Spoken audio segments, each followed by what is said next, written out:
Cabrini, contextualizando aqui um pouco, são mais de 40 anos de carreira. Você é jovem, né, mas já tem toda essa estrada aí no jornalismo. Já passou por diversas emissoras de televisão. Hoje você está na TV apresentando grandes reportagens, espetacular. E hoje nós queremos conversar com você sobre a sua carreira, um pouco da sua trajetória. Olha, eu sou absolutamente apaixonado por aquilo que eu faço. São aí 4 décadas de jornalismo que eu comecei muito cedo. Eu comecei numa pequena rádio no interior de São Paulo e com 17 anos eu fui o repórter mais jovem na Rede Globo de televisão, já fazendo reportagens para o Jornal Nacional, e depois, com 21 anos, eu cobri a minha primeira Copa do Mundo, com 22 eu já era correspondente internacional. Tudo aconteceu muito cedo na minha profissão, tamanha a identificação que eu sinto por essa profissão, pelo caráter transformador que ela tem. Eu realmente me sinto totalmente realizado e todas as vezes em que eu saio para fazer a próxima matéria, os meus olhos brilham. E quando as pessoas perguntam qual é a minha principal matéria, eu sempre digo que vai ser a próxima. É claro que tem aquelas ganhadoras de prêmios que repercutem imensamente, que mudam a vida de um país, muitas vezes, e essas ficam realmente marcadas, como, por exemplo, a matéria que investigou a pedofilia na Igreja Católica no Brasil, esforço jornalístico que foi reconhecido até pelo Vaticano. Pela primeira vez, o Vaticano reconheceu casos de pedofilia envolvendo sacerdotes e coroinhas aqui no nosso país, e isso repercutiu em todo o mundo. Você ter uma ideia, a CNN falou dessa reportagem, o Le Monde falou dessa reportagem, o jornal El País também, mas eu lembro também da matéria que ganhou o prêmio Líbero Badaró, que foi a do voo 254, que era um voo que se perdeu na floresta amazônica. O voo saiu de Marabá para Belém e jamais havia uma resposta do que de fato tinha acontecido, e nós conseguimos minuciosamente levantar todos os dados e descobrimos o que de fato tinha acontecido através das reportagens, e ela acabou ganhando o prêmio Líbero Badaró com depoimentos tocantes, inquietantes do piloto e do copiloto, né? Desse voo 254, que é de Marabá a Belém. Também eu lembro matérias que marcaram muito a cobertura da guerra no Afeganistão, a ascensão do Talibã em 1996, que foi uma matéria que ganhou o prêmio Vladimir Herzog de Direitos Humanos, um dos prêmios mais importantes para aqueles que se dedicam à luta contra arbitrariedades, e esse é o meu caso. Eu sou basicamente um jornalista de grande experiência internacional, que sempre se dedicou a matérias investigativas de cunho, de luta pela liberdade das pessoas, pela preservação dos direitos. E essa matéria é que refletiu toda a situação no Afeganistão, com a aviltante arbitrariedade em relação às mulheres, com a retomada de um país aos tempos da Idade Média. Foi uma matéria muito marcante, reconhecida até por organismos internacionais. E falando de organismos internacionais, eu lembro, por exemplo, que a Anistia Internacional considerou uma reportagem que eu fiz sobre venda de crianças no Sri Lanka como uma matéria base para se lutar contra esse tipo de exploração sexual e para tráfico de órgãos também. Enfim, essas matérias sempre marcaram muito. Não poderia deixar de citar a descoberta de grandes fugitivos da justiça, como, por exemplo, Paulo César Farias, que eu descobri em Londres, como, por exemplo, a Georgina de Freitas Fernandes, fraudadora do INSS, que deu um Globo Repórter inteiro, que a gente descobriu após uma intensa investigação na Costa Rica, a matéria que descobriu o Márcio Scherer, que era um garoto de programa brasileiro, que assassinou um empresário paraense no hotel Waldorf Astoria, nos Estados Unidos, e a própria polícia americana pediu a nossa ajuda, e fomos nós que localizamos Márcio Scherer no interior de Santa Catarina. E também a localização de Roberto Osório, que era o diretor do Depósito Público no Rio de Janeiro, que a gente localizou no sul da África. A gente localizou ele vivendo entre Moçambique e a África do Sul. São matérias que repercutiram imensamente. Tenho que citar também o anúncio da morte do Ayrton Senna e toda a cobertura da Fórmula 1. Eram tempos absolutamente mágicos da Fórmula 1, em que você tinha Prost, Piquet, Nigel Mansell, enfim, e depois o Schumacher, né? Já no início de carreira, marcou muito, como marcou também a cobertura do fatídico dia em que o Senna morreu, 1º de maio de 1994. Eu estava lá e cobri todos os passos. tinha uma relação de amizade muito grande com ele. O Senna me abriu muitas portas, foi muito marcante cobrir a vida do Senna e esse fatídico dia. Enfim, são essas matérias que eu lembraria agora, mas se você, por exemplo, consultar o YouTube, você vai encontrar uma entrevista, a primeira grande entrevista que o Fernandinho Beiramar concedeu, tem 16 milhões, é o tamanho, é a população de um país, de visualizações, pelo grau de dificuldade para alcançar, como também a experiência de ter sido sequestrado pelas Farc na Colômbia, ou, por exemplo, quando a minha mãe morreu, quando a minha mãe faleceu, isso mexeu profundamente comigo e eu decidi fazer uma reportagem que respondesse a seguinte pergunta: o que muda na vida do ser humano diante da morte, com a proximidade da morte? Essas reportagens marcam profundamente a minha trajetória. Agora, um outro grande, né, caso que você acompanhou foi o caso Lázaro, recentemente, né, em que você sim. em Goiás, em Goiânia, no Distrito Federal, naquela região, apurando, né? Para você, esse foi praticamente, né, o seu grande último caso nesse momento, né, da história do país, da pandemia. Como foi estar naquele lugar?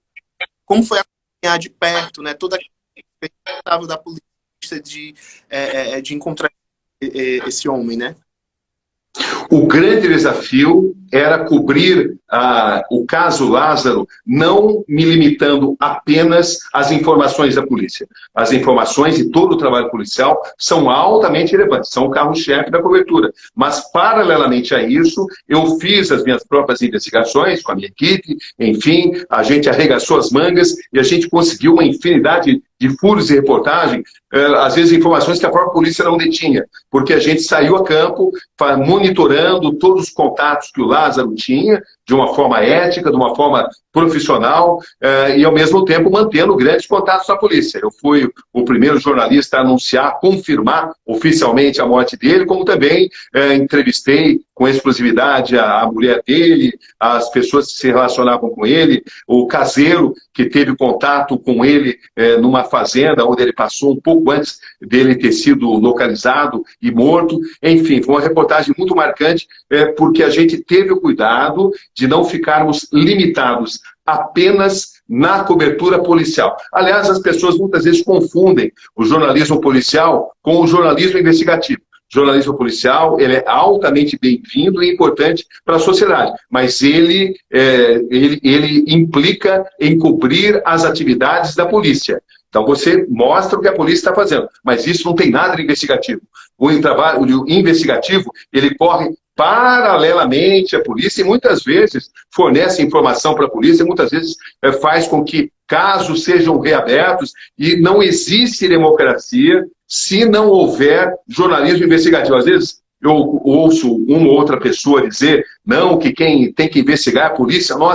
A nossa democracia inexistiria se só a polícia fizesse investigação, se só as autoridades. Uma sociedade democrática pode ser avaliada pelo grau de jornalismo investigativo que ela possui. Então, se é importante, a gente inclusive poder checar se as nossas autoridades, o Ministério Público, se a Justiça, se a polícia, se todas essas entidades públicas estão fazendo devidamente o seu trabalho. Mas, como eu disse, você não pode misturar o seu trabalho investigativo com o trabalho de noticiar as atividades policiais, que é altamente nobre, altamente bem-vindo, mas não é a mesma coisa. Cabrini, teve alguma entrevista em que você chegou a se emocionar? Olha, essa que eu tinha citado agora há pouco aí da Rosa, né? Foi uma das entrevistas mais marcantes da minha vida, porque ela era uma mulher absolutamente corajosa, de muita sabedoria, diante da morte, e ela encarava esse fato com extrema sabedoria, com muita sensibilidade, e ela dizia, entre tanta coisa sábia que ela compartilhou comigo, que se você tem apenas 1 segundo de vida, faça desse 1 segundo o melhor 1 segundo da sua vida. Não há um dia em que eu não lembre dela e que não há uma semana onde alguém não me lembre dessa reportagem. Por isso que eu escolhi, por exemplo, no meu último trabalho, foram 10 anos de Conexão Repórter, a gente decidiu encerrar esse ciclo vitorioso, onde a gente ganhou praticamente todos os prêmios importantes, com esta reportagem pelo valor emblemático que ela tinha. mas o anúncio da morte do Ayrton Senna envolveu muita emoção também, porque eu tinha, assim, uma relação profissional e também uma relação pessoal com ele. O Senna era um cara que marcou profundamente a minha trajetória, abriu muitas portas, me divertia muito com ele, um cara tirador de sarro. O Senna, aquele compenetrado, totalmente comprometido com a perfeição, era muito diferente do Senna quando não estava nesse modo perfeição. Quando ele não estava nesse modo perfeição, ele era um cara sarrista, brincava o tempo todo, mas quando ele estava ali comprometido a fazer o que ele fazia melhor, que era pilotar carros, ele não admitia nada que não fosse a perfeição. Muito bacana. Você falou sobre a sua investigação no caso Lázaro e também nos outros que você acompanhou. Existe um método Cabrini para fazer essas investigações? O método Cabrini, bom, em primeiro lugar, a televisão, a equipe, né? Eu, durante muitos anos da minha carreira, era eu e o cinegrafista, né? Hoje em dia, como eu faço produção em grande escala, toda semana espera-se uma matéria minha, ou quando eu era o responsável, o editor-chefe do Conexão Repórter, esperava-se que a gente mantivesse essa periodicidade. A gente tinha que manter essa periodicidade. A gente só consegue isso mantendo uma equipe. O método Cabrini é sempre ter em mente que o nosso trabalho é sobre seres humanos. A grande paixão da minha vida são os seres humanos. Todo ser humano dá uma história, dá um livro, desde que haja um bom contador de história. É essa a nossa função. No final do dia, nós somos contadores de histórias. A tecnologia mudou radicalmente a nossa profissão. Quando eu comecei, você trabalhava ainda com filme preto e branco, aí começou o VT, que eram grandes aparatos. Quando você cobria uma guerra, você tinha que andar muitos quilômetros para fazer o que a gente chama de uplink, né? Que é a transmissão.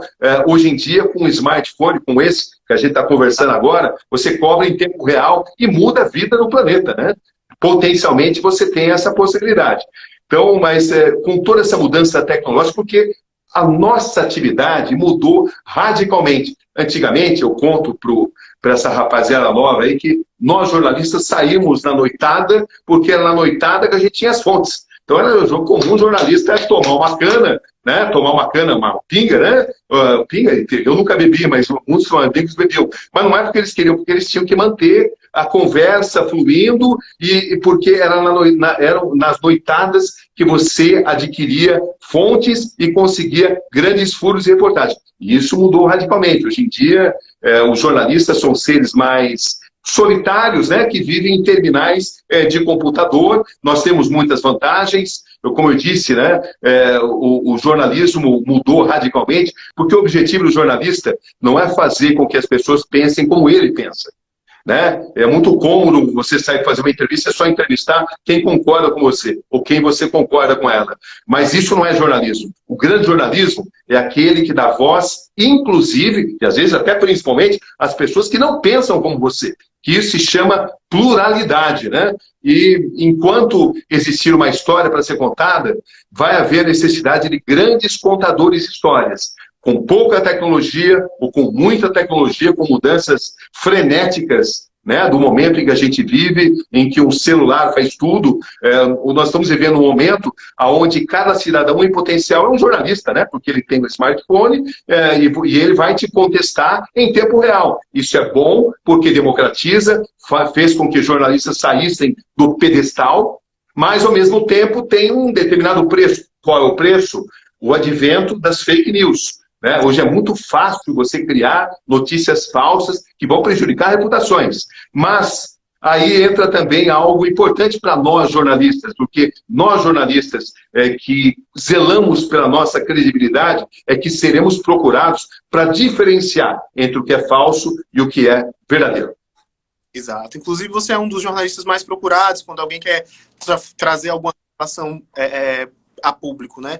Enfim, em uma entrevista você falou, Cabrini, que o medo não te paralisa, pelo contrário, te coloca em movimento, né? Como é isso? Diante de que situação você percebeu que o medo não te paralisava? Foi na guerra? É um trabalho evolutivo. Eu sempre tive um bom autocontrole. Eu sempre notei que eu tinha facilidade, eu sempre notei que nas situações mais tensas, com aquela descarga de adrenalina, mais endorfina, isso se traduz em que os meus sentidos fiquem em estado de alerta. Então, claro que eu tenho medo, todo mundo tem medo, mas o medo é interessante porque ele mostra os seus limites. Mas a boa parte da história é que o medo não me paralisa. Eu não fico. Tem pessoas que, sob o domínio do medo, ficam totalmente engessadas, paralisadas, não sabem o que fazer. Elas são tomadas pelo desespero. Esse processo é um processo que você vai progredindo com o tempo, você vai aprendendo a controlar o seu medo. E eu me descobri como um cara que, em algumas situações, eu peguei a câmera, porque o companheiro que estava comigo estava um pouco abalado, e eu filmei, aí depois, quando ele se acalmou, ele continuou. E também esse é um outro aspecto importante, né? Eu jamais peço para um cinegrafista, e os cinegrafistas são realmente companheiros que trabalham comigo, e o meu sucesso se deve ao sucesso deles, das grandes imagens. Eu jamais peço para um cinegrafista estar em um local onde eu também não esteja disposto a estar. Questão de companheirismo, né? Então, eu sempre procuro homenagear os meus grandes companheiros cinegrafistas, hoje os produtores, né? Que são novos tempos, que trabalham comigo e que vivem as mesmas emoções, a mesma adrenalina, as mesmas cobranças e as mesmas satisfações. Quando eu consigo um furo, o produtor que trabalha comigo conseguiu, o cinegrafista conseguiu, o editor conseguiu, é uma equipe. Televisão não se faz sucesso sozinho. Mas até chegar a isso eu tive que gramar muito e ir a muitos locais, eu mesmo, porque eram tempos onde você tinha uma ideia na cabeça e uma câmera na mão, né? Entendeu? Era assim que funcionava. E eram tempos mais românticos. Mas, de qualquer maneira, continuamos fazendo aquilo que a gente ama, contando histórias. Muito bacana. Inclusive, você esteve aqui no Ceará, especificamente em Fortaleza, na Universidade Federal do Ceará, divulgando o seu livro, No Rastro da Notícia, né? Em que você conta, né, algumas dessas grandes reportagens, bastidores dessas grandes reportagens, né? Trazendo um pouco mais da sua experiência ali, do que você ia sentindo ao contar cada caso, cada história, né? E assim, como você conseguiu reunir e selecionar tanta história? Foi difícil, eu acredito. Olha, o difícil nesse caso não foi aquilo que eu escolhi, mas foi aquilo que eu abri mão. Porque são tantos anos, né? É difícil um determinado assunto que, de alguma forma, eu não tenha coberto. Eu vivi 10 anos da minha vida no exterior, viajando intensamente, cobrindo de tudo, praticamente. Cobri 5 Copas do Mundo, 5 Olimpíadas, cobri 6 guerras. E no Brasil sempre tive uma cobertura intensa. E, além disso, na fase inicial da minha carreira, cobri muito esporte. Então, a minha experiência profissional é muito rica. E a boa notícia é que o entusiasmo continua o mesmo, né? Então, o que eu diria para você é que a manutenção desse entusiasmo é absolutamente fundamental. Quando eu perder essa chama do jornalismo, vai ser o momento onde eu vou achar que eu tenho que fazer outra coisa. Mas eu continuo impressionantemente motivado a contar grandes histórias. Tenho muitos projetos. Hoje eu gosto muito de ancorar. No momento eu cuido, né, temporariamente da grande reportagem do Domingo Espetacular, mas em breve eu estarei ancorando também projetos, estarei criando, concebendo novos projetos, porque é o que eu tenho feito nos últimos anos, né? Tendo ideias, descobrindo novos formatos, descobrindo valores, formando equipes, participando da edição, participando da produção, envolvendo todo mundo, motivando todo mundo a fazer grandes trabalhos, porque eu realmente eu amo essa nossa atividade. Nesses grandes trabalhos, como você pretende, inclusive, trazer essa realidade que você acabou de mencionar, das redes sociais, da internet, de que está muito mais rápido, né? A informação tem milhares de produtores de conteúdo no meio do mundo, né? Agora, e como você pretende incluir nesses novos projetos transmídia, conteúdos exclusivos para a internet? Porque tem basta. Olha, é absolutamente fundamental, sob a pena de você se transformar num dinossauro, você usar as novas tecnologias, as novas possibilidades, as redes sociais. Elas promovem enorme interatividade. Nesse momento a gente está batendo esse papo, muita gente está aí participando, e quando as pessoas participam, através das perguntas, a gente aprende também. Então, é uma mão dupla, né? Você ensina e você aprende ao mesmo tempo, né? Eu acho que um jornalista ele jamais consegue se tornar um grande profissional se ele não tiver, acima de tudo, um grande sentido de humildade. Ele tem que estar o tempo todo num processo de aprendizagem, num processo de aperfeiçoamento, ainda mais em momentos onde a tecnologia muda drasticamente, né? O que é verdadeiro hoje, amanhã não é mais. Você lembra, por exemplo, quando o Orkut foi a grande revolução, aí foi substituído pelo Facebook, hoje pelo Instagram, e sabemos lá o que vai acontecer. Então, esse processo de acompanhar essas novas mídias, essas novas possibilidades, é absolutamente fascinante. A gente tem que estar dentro disso daí. Não perdendo, entretanto, a nossa essência. No final do dia, nós contamos histórias. E isso era a mesma atividade lá nos remotos tempos, né? Desde que Gutenberg, né, desenvolveu a imprensa, começaram a surgir as pessoas que contavam informações, que transmitiam informações. Então, desde os velhos tempos, o ato de contar histórias é o ato mais nobre dessa profissão tão fundamental para a vida de um país, que é a do jornalismo. Cabrini, muito obrigado por essa entrevista, muito obrigado pela sua disposição em conversar conosco nessa tarde. Nós aqui do Grupo Cidade de Comunicação, que tem a TV Cidade Fortaleza, ligada à Record TV, ficamos extremamente felizes, né, com essa entrevista e ansiosos também por vê-lo por aqui, né? O mais breve, por conta dessa pandemia, sabemos que tudo está mais desafiante, né? Eu gostaria que você ficasse à vontade para falar também sobre essa dimensão da pandemia. Você também não continuou contando histórias no período da pandemia, com trabalhos dentro do hospital mesmo, no ápice, né, da pandemia, podemos dizer. Ficamos realmente muito felizes pelo seu trabalho, por tudo que você já apresentou, como você mesmo contou, para a história, né, da humanidade. E assim, queríamos, né, que você fizesse um convite para os nossos telespectadores de Fortaleza, que acompanham a grande reportagem, as grandes reportagens no Domingo Espetacular, aqui na Rádio Fortaleza, no canal 8.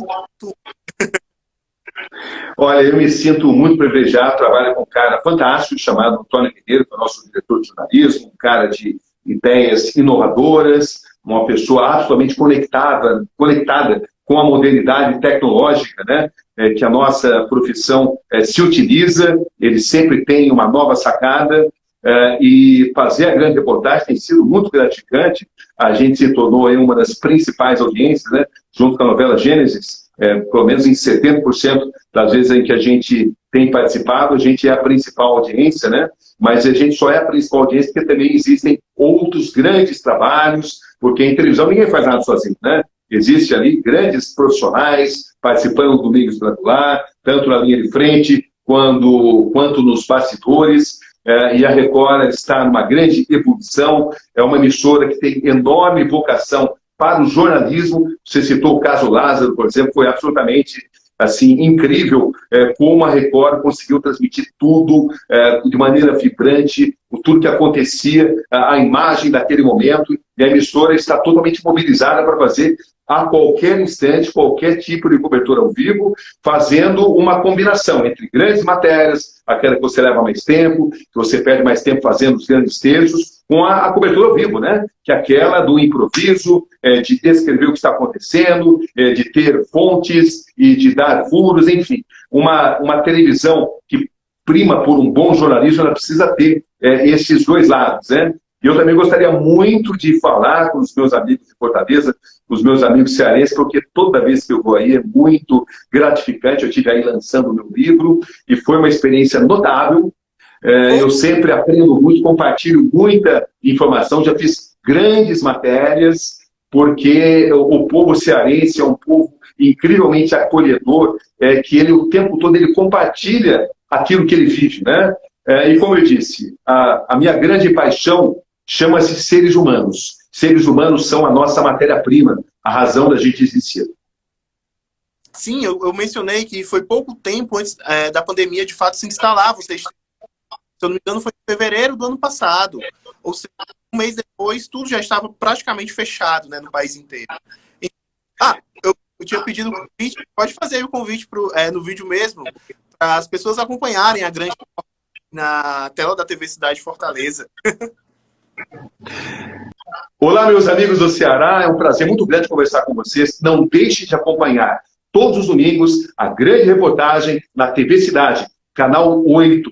Saibam que é um privilégio ter o meu trabalho acompanhado por vocês. E eu prometo muito empenho e grandes reportagens, porque esse é o nome, né, do meu quadro dentro do Domingo Espetacular, um programa tão vitorioso. A grande reportagem. E a gente quer ter essa participação tão fundamental do povo cearense. Obrigado, Cabrini. Um grande abraço para você. E estamos aí, né? Juntos, contando histórias. Nós do Portal GC temos essa missão de contar histórias que impactem, que mudem. Porque, como você mencionou, cada pessoa tem uma linda história para ser contada. Só precisa saber contar, né?